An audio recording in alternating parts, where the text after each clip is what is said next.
to do today.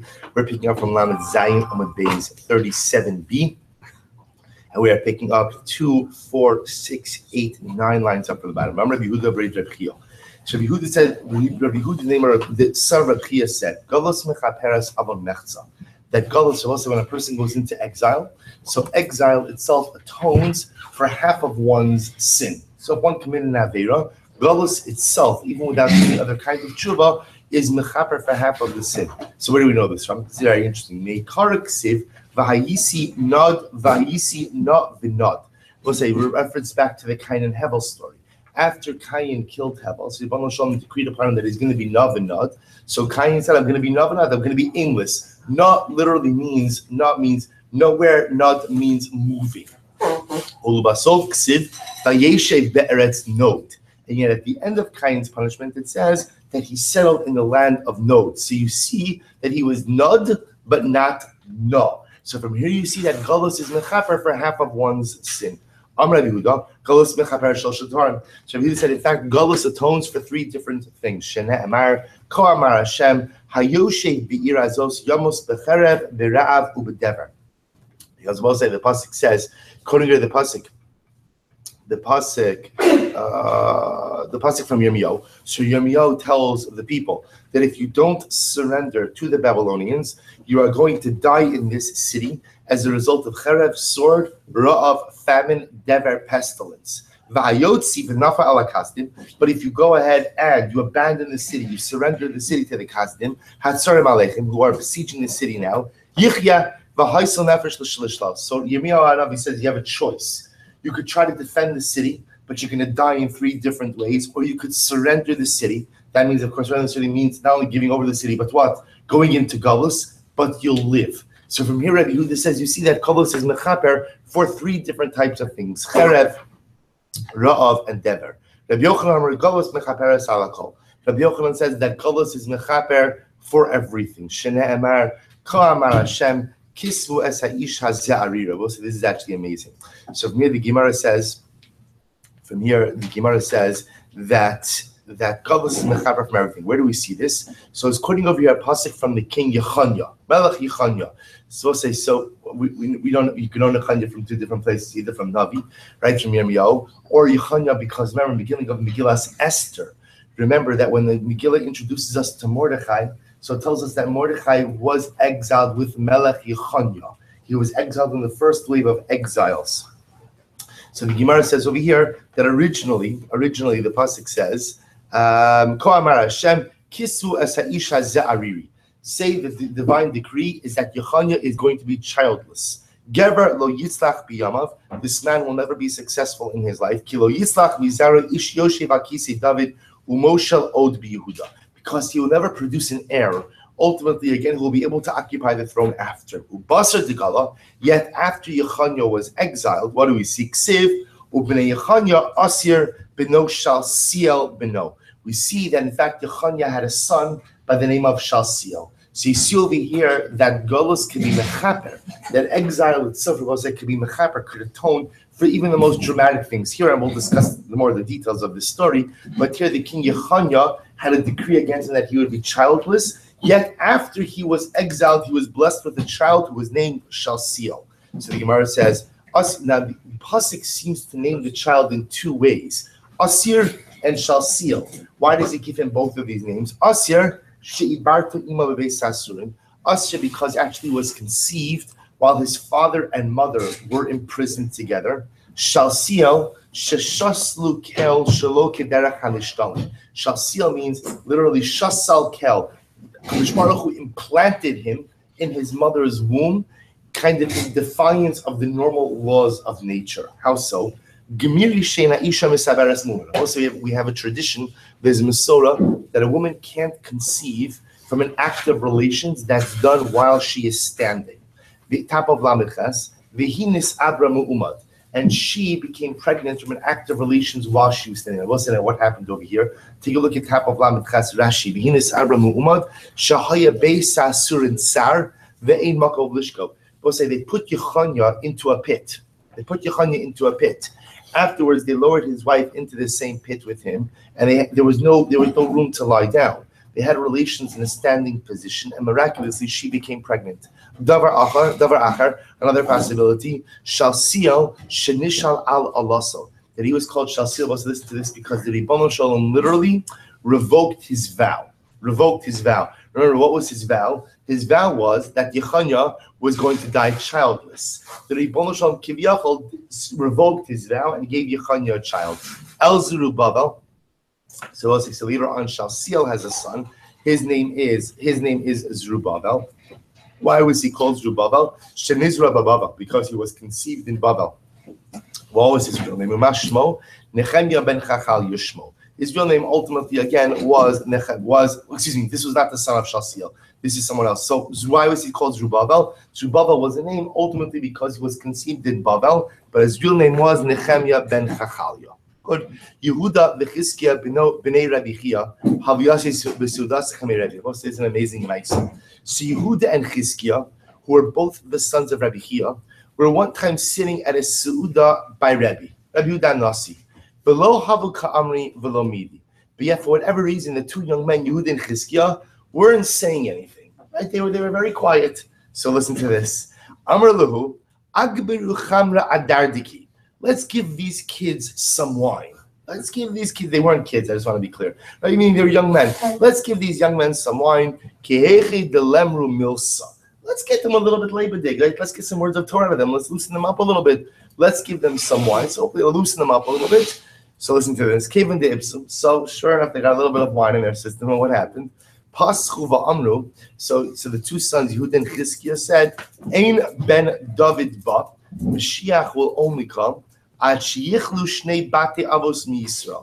Only once two families are wiped out from Klal Yisrael. Who are the two families? The Elohim, Rosh Hagola Sheba Babel, Benasi Sheba Eretz Yisrael. It's going to be the Reish Galusa, the head of the family of the head of Babylonian Jewry, and the Nasi in Eretz Yisrael. We'll say, who's Rebbe? Rebbe's the Nasi. Rebbe's the Nasi. So he just gave these two young men a little bit of wine because he wanted some Torah out of them. What's the piece of Torah they decide to share? Because the Mashiach will only come after the family of the Nasi is done. Shenemar. Now, where do they get this from? V'haya lemikdash. That ultimately ule'even negev uletzor michshal l'shnei batim. That Mashiach on one hand will be a mikdash for Klal Yisrael, but he will be a tripping stone and a stumbling block l'shnei batei Yisrael. For the two homes of Israel. Who are the two homes of Israel? So Yehuda and Chizkiya interpreted this to mean the two homes of leadership of the Nasi and the Reish Galusa.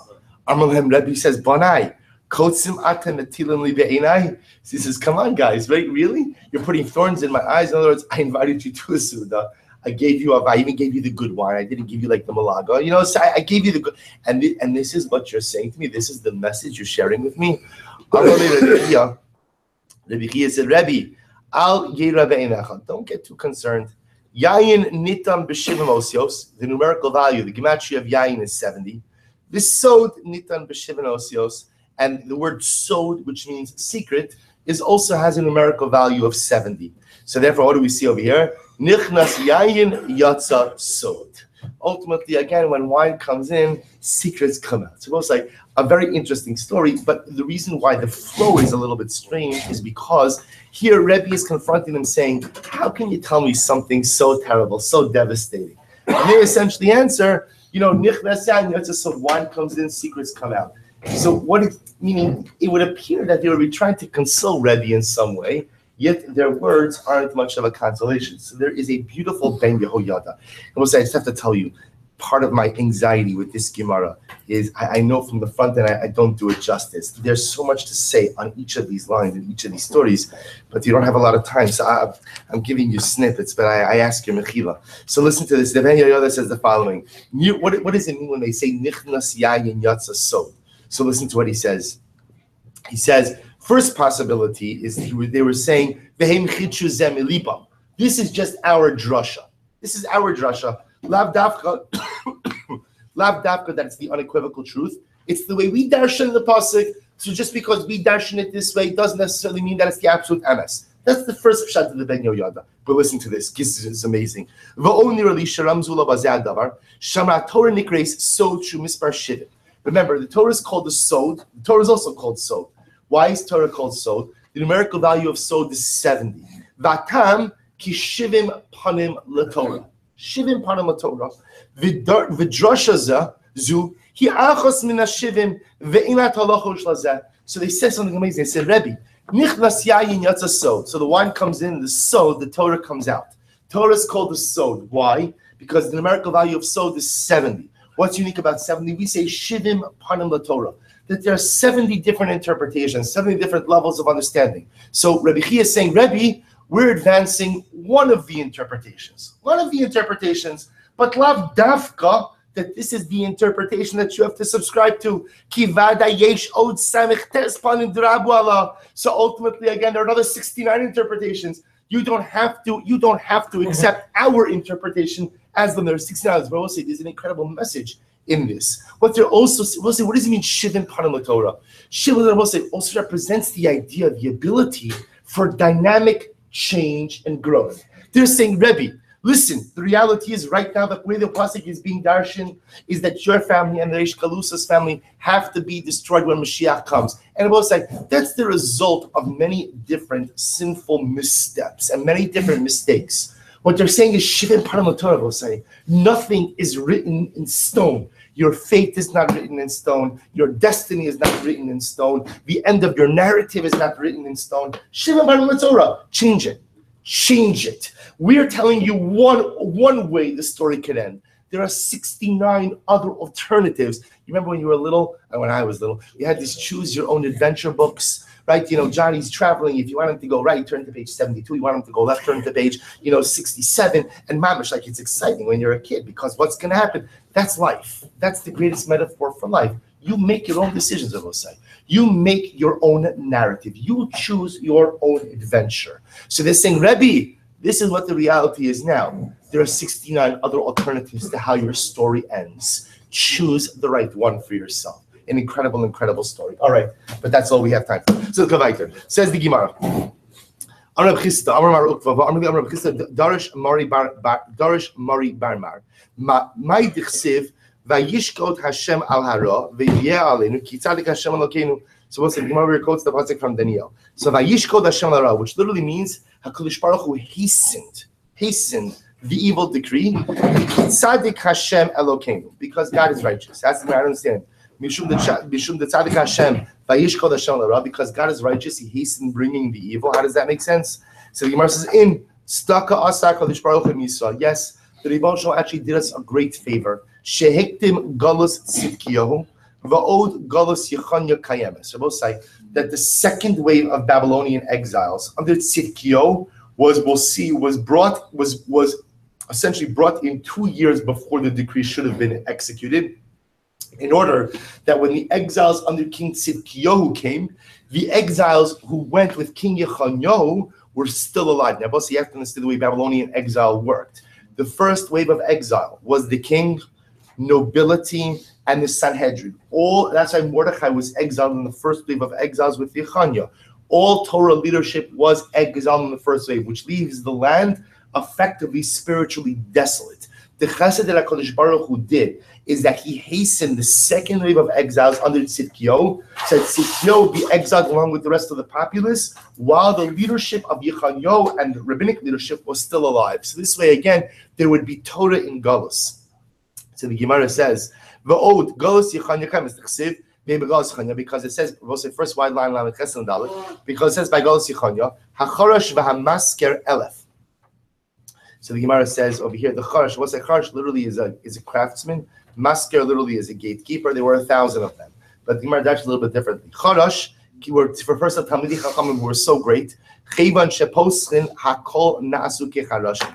Once they opened their mouths in halacha, everyone else was silenced like a mute. In other words, their greatness, their wisdom was so great that no one else could even speak in their presence. Masger, Chayvan shesogrin bahalacha, shuvein poschin. Once they closed the gates on a halachic discussion, no one else could open it. So Rabbi said, and how many of these great men were there? Elef. So we'll say, so amazingly enough, there were 1,000 great Talmidei Chachamim who were still alive when the second wave of exiles came. That gave the second wave of exiles an incredible spiritual support for unfortunately their new reality. Ula Amar Shehektim Shnei Shanim Lo Shanta. So also remember the pasuk in Devarim speaks about when Klal Yisrael goes ahead and leaves HaKadosh Baruch Hu, the disastrous results that will occur. And the lashon over here is that if we worship idolatry, leave HaKadosh Baruch Hu, v'no shantem.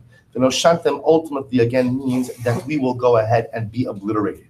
The numerical value of v'no shantem is 852. The Rebbe Shalom exiled us after 850 years, 2 years early. In order to So we'll say, in order to do that, in order to save us from Noshadim, total obliteration, so Kadosh Baruch Hu exiled us 2 years earlier. Amar Ravacha Bar Yaakov, Shmamina Meher Demari Alma Tamni Mea V'Chamshin V'Tartan Havu. So you'll see here that in the Rebbe Shalom's lexicon, the lashon of Mehira, of quickly, is 852 years. Because Rebbe Shalom shows that when we enter into Eretz Yisrael, unfortunately, Mehira, quickly, we will descend into a web of negative, into an abyss of negative activity, and that was 850 years later after we entered into Eretz Yisrael. So you see that in the Kadosh Baruch Hu's lexicon, Mehira is 852 years, excuse me. Lefichach. So also remember going back to the narrative of the Mishnah, where the Sanhedrin is telling the Eidim about the importance of one life. Tan Rabbanan, Adam Yechidi Nivra. We'll say man was created as a solitary being. Why? Remember this goes out. We spoke about this yesterday. Why didn't HaKadosh Baruch Hu just create Adam and Chava together? Why only create man as a solitary being? So the Gemara says, "Shalo yehu aminim omrim haberu shus b'shamayim." In order that the heretics not say that there are many different gods. Because remember, again, if you created many different people, you could say this God created this being, this God created this being. Therefore, there's only one being, which points to the fact there's only one HaKadosh Baruch Hu. So the Gemara goes weiter. Listen to this. For the righteous and for the wicked. So also listen to this. That the righteous shouldn't be able to claim that we are the sons of Sibosai. If there are two people created, and one was righteous, one was wicked, so the righteous would be able to say, we're the descendants of the righteous ones. I will say, now, what does that mean if you're descendant of the righteous? Now look at Rashi. Anu b'nei tzadik, avinu tzadik nivra, lefichach anu tzadikim ve'in anu tzrichim le'esrachik min ha'avera kilo nechshalba. So you will say, if there are two beings who were created, one was a tzaddik, one was a rasha, people could claim that we're the descendants of the righteous one. And because we're the descendants of the righteous ones, we need not be vigilant in guarding ourselves from sin, since we are inherently righteous. And people would not be vigilant. First of all, let's live in a constant state of vigilance against hate. The Gemara says, Rishon omrim, anu b'nei rasha. And the Rishon could say, well, we're the sons of the evil one. So because we're the sons of the one who sinned, ultimately, again, we are beyond salvation. There's no point in us trying to do any kind of tshuva. So we're just going to do what we're going to do. What's the other possibility is God created only one being, because if he created more than one, families would argue. Because they'll say, what would happen? Mishpachos would say, oh, I'm descendant of this one, I'm descendant of this, and would argue about yichus. So it says the Gemara, but yet, even though everyone hails from Adam Arishon, yet people still argue about yichus. We'll say, if people argue about yichus, even though we all go back to the same man, to Adam Arishon, could you imagine how much people would argue if there were multiple beings who were created at first? So the Gemara says, I will say because of thieves. You will say, what could happen if there are multiple beings who were created at first? So one could kind of, I descend from A, and A owned this. So therefore, this land is ours. I'm taking back what's rightfully mine. So what happens? So even though now we all trace our lineage back to one man, and yet people still argue over who owns what. Could you imagine if there was more than one being who was created, how much people would argue and how much people would take from one another? So we'll say, so remember again, the fact that HaKadosh Baruch Hu began with one creature, one being, I should say, one man, tells us the greatness of God. So the Gemara says like this: to teach us the greatness of God. How so? Man could make many different coins with one minting, with one stamp. The kulan domin zelaza, and every single coin looks like the next. The Yet they both say all of us are made in the image of Adam Arishon, but yet what? None of us look alike. Shneimar, Tishapich kechomer chosam veyisyatzu kimo levush. Umipnei ma ein pirtzufein domel zelza. So both say, so why don't we look like one another? Why didn't HaKadosh Baruch Hu just make us look like each other? Shelo yira adam dira noah v'isha noah v'yomer shalihi. Because we'll say if we all looked alike. So if I saw someone else's house that I liked better than mine, I could take it. And no one can prove that it's not mine. Why? Because I look like the owner. Or if I saw someone else's wife that I like better than mine, I can take that woman, and no one could prove that I'm not her husband. Shene Emar, Vayimna Mereshamoram, Uzroa Ramatishaber. Tanya, remember says the following. Both says actually another beautiful Gemara. B'shlosha dvarim adam mishtar nechavero. A person is different from his friend in three different ways. The kol b'mare u'b'das, in his voice, in his appearance, and in his opinions, his das. Now, actually, I should say it differently. But das means his intellect. His intellect. So listen to this. So we'll say kol and mara. So voice and appearance is in order to avoid erva. So we'll say everything is what? That during the day, so a man knows which woman he's married to, a woman knows which man she's married to. And at night, even if it's dark, if they can't see each other, they could discern who the other is through their voice. Ubedas, I will say if we all had the same das, then everyone would know where I keep my money, right? And if they would know where I keep my money, then what? Then Lamaisa, again, they could take everything that I own. But I just tell you another very quick idea on this vart, on this idea. Actually, I'll tell you if we have time. I'll come back to it afterwards. Adam Nivra Erev Shabbos. Man was created on Erev Shabbos. Why was man created on Erev Shabbos?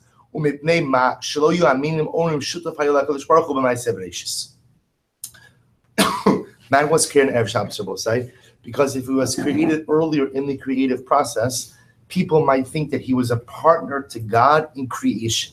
Therefore, it's created all the way at the end to show that he's not a partner. So that if man becomes arrogant, Omer Lo, we could say to him, even a flea was created before you in creation. In other words, don't get arrogant, because even a flea was created before you. Another possibility, in order to both say that immediately upon being created, he can enter into a mitzvah. Which mitzvah are you referring to over here? But Pashtos, the mitzvah of Shabbos Kodesh. He can enter into Shabbos immediately. Other possibility is that the Kadosh Baruch Hu wanted Adam to be able to sit down to a su'uda, which I will say essentially means a set table. What does this mean? Marshal Melech Basar Adam, Shebana Paltrin, V'Shichlalan, V'Hiskin Suda, V'Achar Kachichnis Archim. Most of this can be compared to a king who, again, doesn't first invite his subjects to a meal, but instead first builds a castle, go ahead and builds a table, sets the table, prepares the food, and then only after everything is prepared does he invite his archim. Shneimar chachmas bansa beisa. With wisdom she built her home. Chatzvu amodeha. She literally chiseled out the pillars. She chiseled out 7 pillars. Tavcha tivcha. She went ahead and she slaughtered the meat. Maska yeina. She went ahead and she diluted the wine. She set the table. Shalchu na'aroseha tikra algape merome keres.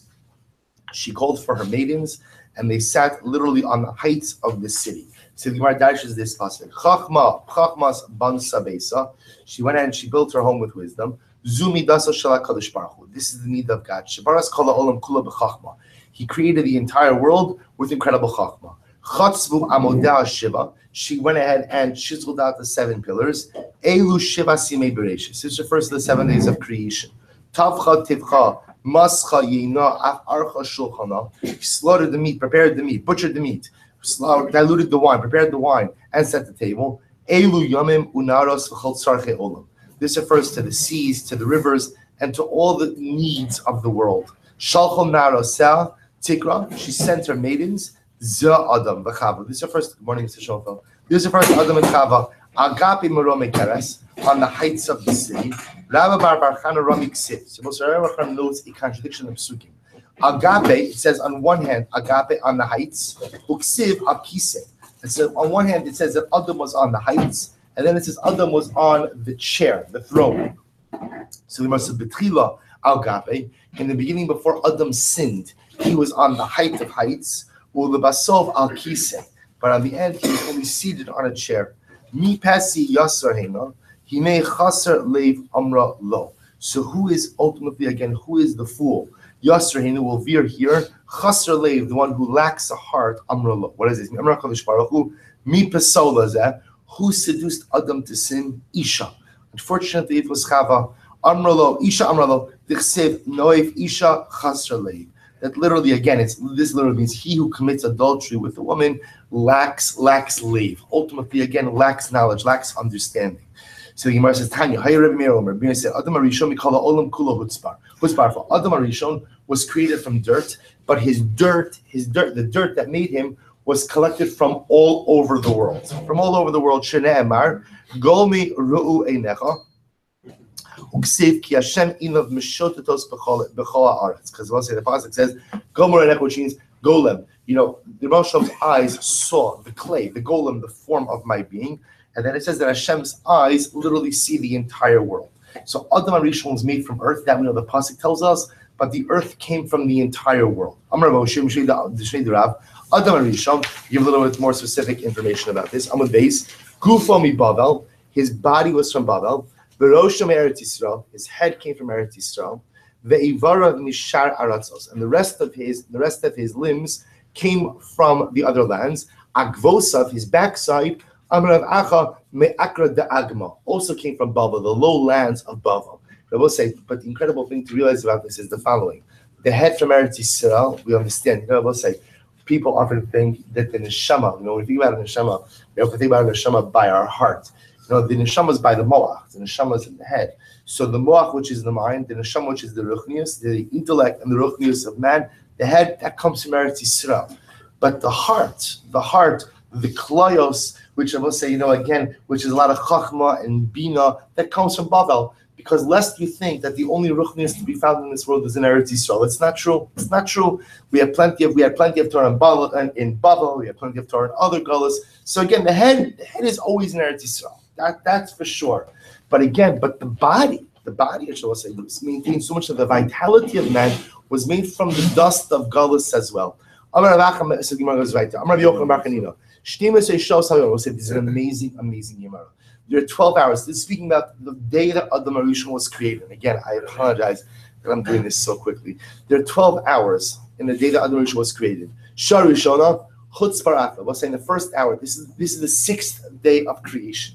In the first hour of the day, God collected the dirt that would ultimately make Adam Arishon. Shnia, second hour, Naaseh Golem. He made Adam into a form. He formed the body of Adam.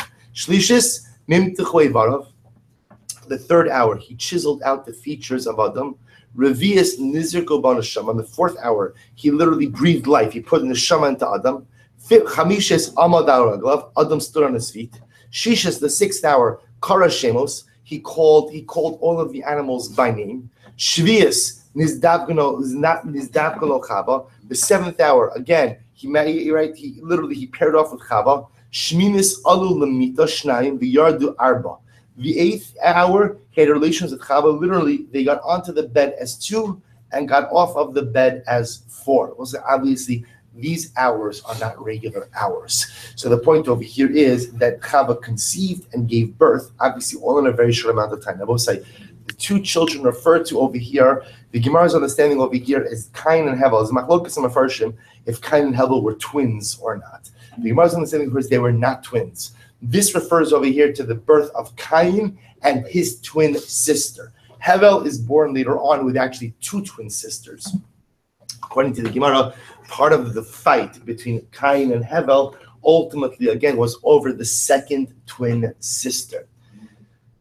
Fighting about women apparently goes back to the beginning of time. So the Gemara goes. So therefore, you will say over here, the idea is they go onto the bed as 2. That's Adam and Chava. They come off as 4. That's reference to Cain and his twin sister.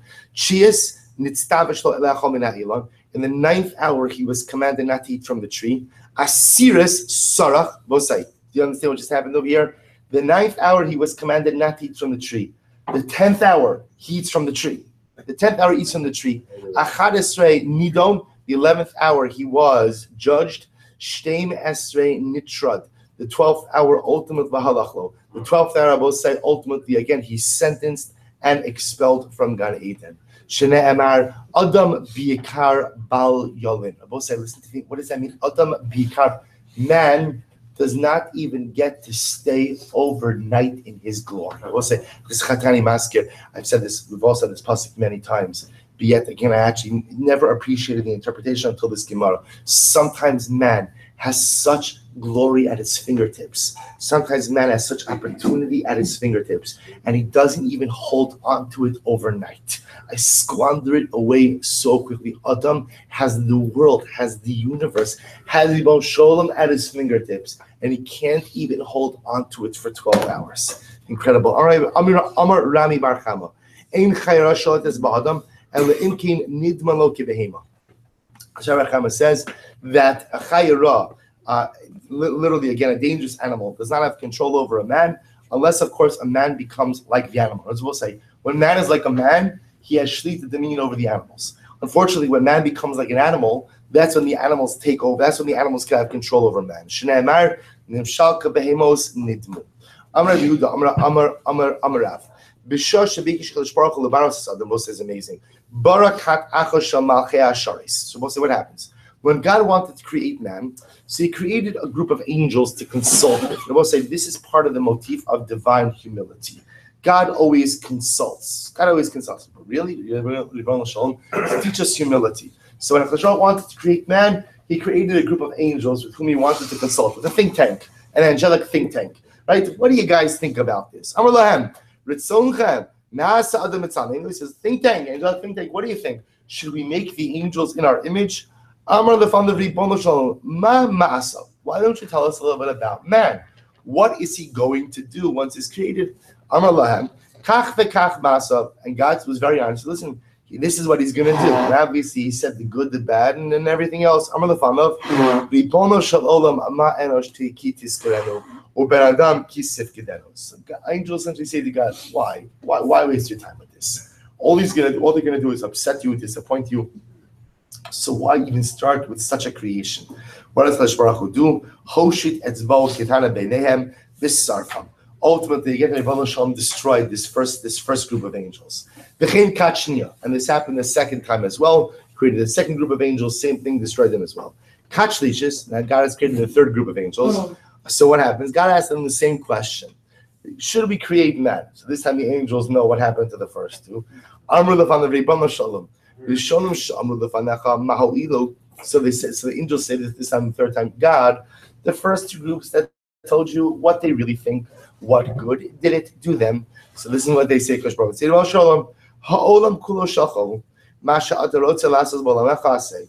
said, God, the world is yours anyway. Do what you want. Do what you want, right? We're not going to tell you what to do one or the other. You do what you want. Okay, so what happens? So God creates man. The Bible says, so when it didn't take long, and ultimately we get to the generation of the flood, the generation who built Migdal Bavel, who engaged in such depraved behavior. So the third group of angels who are still in existence say to God, God, is this not what the first two groups tried to tell you? And I will say, listen to how touching the Rebbeinu Shalom's response is. Amr lahem, va'azikna anihu, va'atseva ani espo.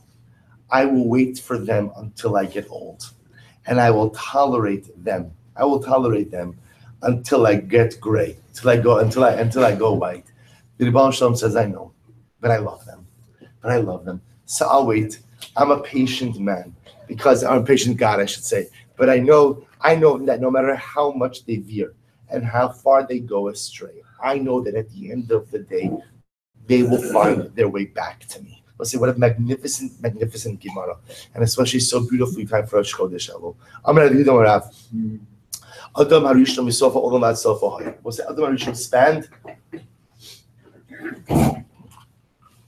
literally from one end of the world to the other end of the world. Shnei. So we'll say this is a reference, literally in terms of his physical size, but in Pashas, it's a reference also to his capacity for ruchnius, his incredible spiritual greatness. Shenam min hayom asher bara Elokim Adam al haaretz u'lemektzei hashamayim v'aktzei hashamayim. Kevan shesarach, but once he sinned, hiniach HaKadosh Baruch Hu yado alav u'miyato. God literally placed his hand upon Adam and diminished Adam. Shene'emar achar v'kadam tzartani v'tashas alai kapecha. Amar Rabbi Elazar Adam Rishon min haaretz ad l'rakia haya. Adam Rishon spanned literally from the heavens to the, or from the earth to the heavens. Shene'emar lemin hayom asher bara Elokim Adam al haaretz u'lemektzei hashamayim v'ktzei hashamayim kevan shesarach. But once he sinned, hiniach HaKadosh Baruch Hu yadav alav u'miyato. Shene'emar achar v'kadam tzartani. So we'll say the Gemara says, I don't understand kashu. So first of all, the point the Gemara is trying to make over here is that Adam HaRishon has this incredible capacity when he's first created, but as a result of that sin, he has diminished capacity. That's the take-home message. But it says in kashu kra, but the dimensions describing Adam HaRishon contradict each other. One says Adam went from the earth to the heavens. One says Adam HaRishon went from one end of the earth to the other end of the earth. To which the Gemara says it's not a kasha. Idi v'idi chadamidu. It's the same shear. It's the same measurement. The idea highlighting the greatness of Adam HaRishon and the loss of some measure of that greatness as a result of his sin. Amar Rabbi Yehuda Amar Rav, Adam HaRishon b'lashon hara misiper. Adam spoke Aramaic. Shene'emar v'li mayokru re'acha. So I'll say the pasuk over here the Gemara is quoting is from Tehillim. It's attributed to Adam HaRishon, which is v'li for me, how great or how precious re'echa. Now I will say re'echa in Aramaic means your thoughts. So the Gemara's understanding over here the Aramaic word. Adam HaRishon is saying, Ribon Shalom, how great is your thought process? What does this mean? Re'echa v'hainu de Amar Reish Lakish. My dichsev zet sefer told us Adam. Listen to this. What does it mean? This is the book of the generations of man. Melamed shehirach v'shparach hu dor v'dor shav. Dor v'chachamav. Kashparach hu shel Adam HaRishon. Every single generation from him until the end of the world. All the way Talmidei Chachamim. Kevan shegiv dor shel Rabbi Akiva samach b'tarasam v'nesatzei b'misasam. So when God showed Adam HaRishon the generation of Rabbi Akiva, Adam HaRishon was so happy to see the great Torah and the great ruchnius of Rabbi Akiva, but he was so saddened to see the barbaric death of Rabbi Akiva. And after seeing that, Amar v'li mayakar re'achakel. The Adam HaRishon said, Ribon Shalom, I don't understand your ways. Literally translated, believe for me, how precious are your thoughts. In other words, God, I recognize that I don't understand the way you run the world, because I don't understand how a great man like Rabbi Akiva can meet such a barbaric end like the one he actually met. So I don't understand it. Adam HaRishon will say, now we're going to read the next couple of lines, and then I'm going to explain it afterwards. We're going to translate it, I'll explain it because it's going to be very jarring, Gemara. Adam HaRishon min haya. So Adam HaRishon was a heretic. Shneimar, vayikra Hashem Elokim ala Adam, vayomer lo ayeka. God says to Adam, where are you?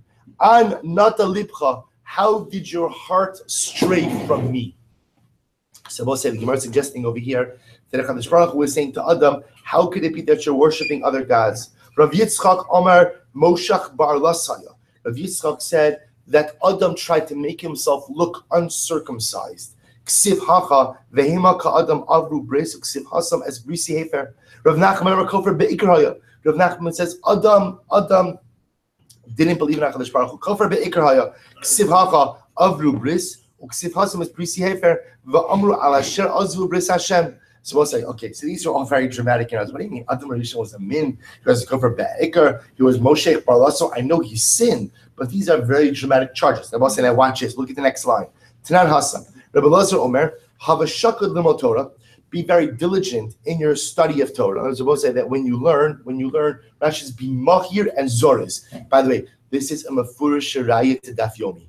Be mahir and zoriz. Learn quickly and alertly. That's what we do every single morning. We learn quickly, very quickly, right? And alertly. The idea of being a boss means be on top of your learning. Be on top of your learning. Watch this. The Gemara says, Vidah mashetashiv la'apikoris. And always know what to respond to an apikoris. The boss says this is very important. In other words, know how to defend your beliefs. How to defend your beliefs. The boss say, now based on this, we don't have time for it now, but you'll look at this after the shir. Everybody chazers the daf at night. So when you go back and you chazer this tonight, you look at the Rabbeinu Hananel on the side. The Rabbeinu Hananel says that all of these charges that were leveled against Adam HaRishon, that he was a min, that he was a Moshe Bar Lasso, These are things that Apikarsim tried to say based on the way they dash in the psukim. Therefore, again, comes along Rabbi Lazar and says, no, that an Apikoris is going to confront you. He's going to tell you, Adam Rishon was an Apikoris. He was Kofer Be'ikr. He was Moshe Bar Lasso. And they're going to bring you psukim and drashas to try to support this assertion. Da ma shetashav Apikoris. Know how to, we'll say, it's incredible yisod. Know how to defend your beliefs and how to defend your values. And I will say, the only way to know how to defend your beliefs, how to defend your values is how? Through learning Torah. If you're not a Talmud Chacham, if you're not well versed, if you don't know what you're talking about, then Lamai say again, if your beliefs are challenged, you can't defend them. Every Jew has to know a lot of Torah. Otherwise, when you're challenged, you can't stand up. Let's listen to this. When do we say go ahead and defend your beliefs? That's only by an apikoris ovid kochavim. Aval apikoris yisrael kol shekein de pakar tvei. I will say this is actually an incredible yisod. Know how to defend your belief against an apikoris who is a non-Jew. But sometimes to a Jewish apikoris, you're better off staying silent. Because I will say sometimes again, chas v'shalom, if a Jew is an apikoris and has left the fold, like we spoke about yesterday, there are so many other things that are churning inside that individual that sometimes when you try to engage them and combat them, it actually makes things worse. Also, which is an incredible yisod in life. Sometimes you have to know when to engage because it could help. Sometimes you have to know when the conversation actually is not going to make it any better. You just have to simply remain silent. An incredible, incredible Gemara. Any place of say where the apikarsim tried to go ahead and bring a raya, tried to go ahead and against the oneness of HaKadosh Baruch Hu, very often there is a raya against them in the same pasuk. What does this mean? For example, Apikarsim will say, oh, you see there's more than one God. Why? What does it say? Let us make man. Let us make man. So there's more than one God. What does the next pasuk say? It says, God singular created. The pasuk says, let's go down and mix up the languages. So again, the Apikarsim will say, oh, from here you see mamish right to the fact that there's more than one God. But yet it says God descended in singular to see the city and to see the tower. Kisham niglo elav ha'elokim. It says their God, the Elokim, I will say, is also plural. Their gods appeared to him. So you see, there's more than one God.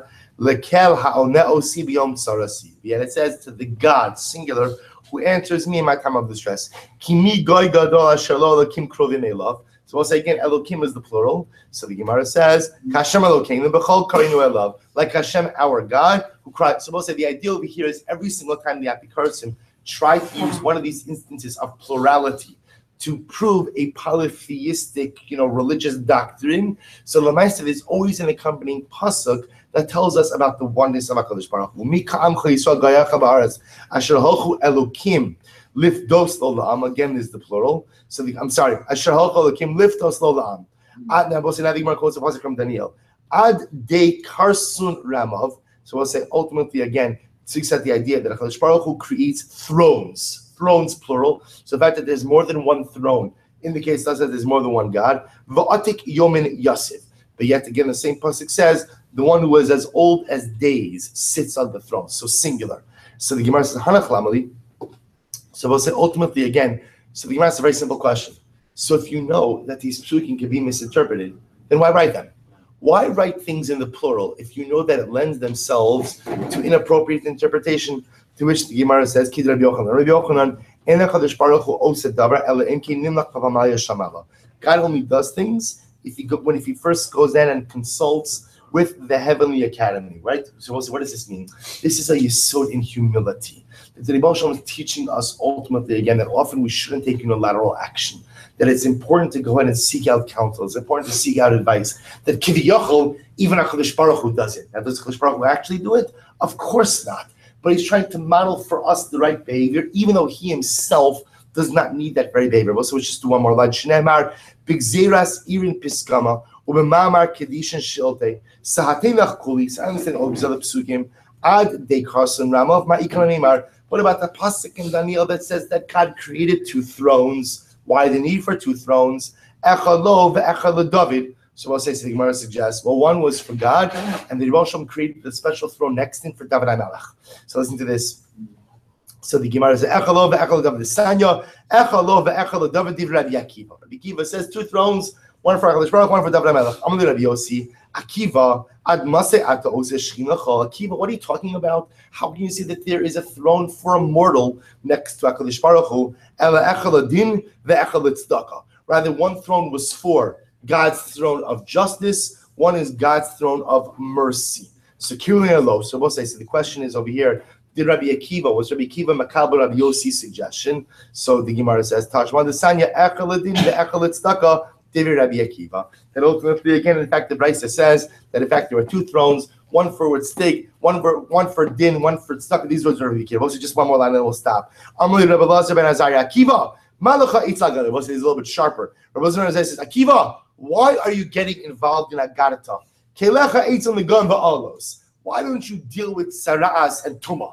Which will say is another way of saying, Rabbi Akiva, your forte is in halacha and in like intricate halachic details. Don't get involved in agarata. Ela echad lekise, ela echad lekise, ve'echad leshrafraf. One was a throne for God, and one was a stool, like a footstool for HaKadosh Baruch Hu. Kise lishev alav, one of them was a throne for God to sit on. Shrafraf lahadam raglav. Ultimately, again, one was a footstool for HaKadosh Baruch Hu. All right, we'll say, you know what, we'll stop over here. We'll pick up with this in Eretz Hashem tomorrow. I don't want enough tomorrow. I think we're going to maybe try to start the 5:40 start tomorrow. If it's maybe 5:35. That's crazy. Oh no, I'm sorry. I take that back. Tomorrow, I think what we'll just do is right. It's a regular start because it's not Rosh Chodesh and Eretz Hashem. So have a regular start. Maybe we'll just do a little bit less of a can't have. Shkach, we'll say.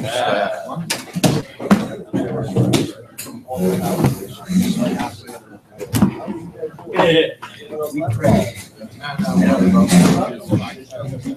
Come on, I'll show you what we said.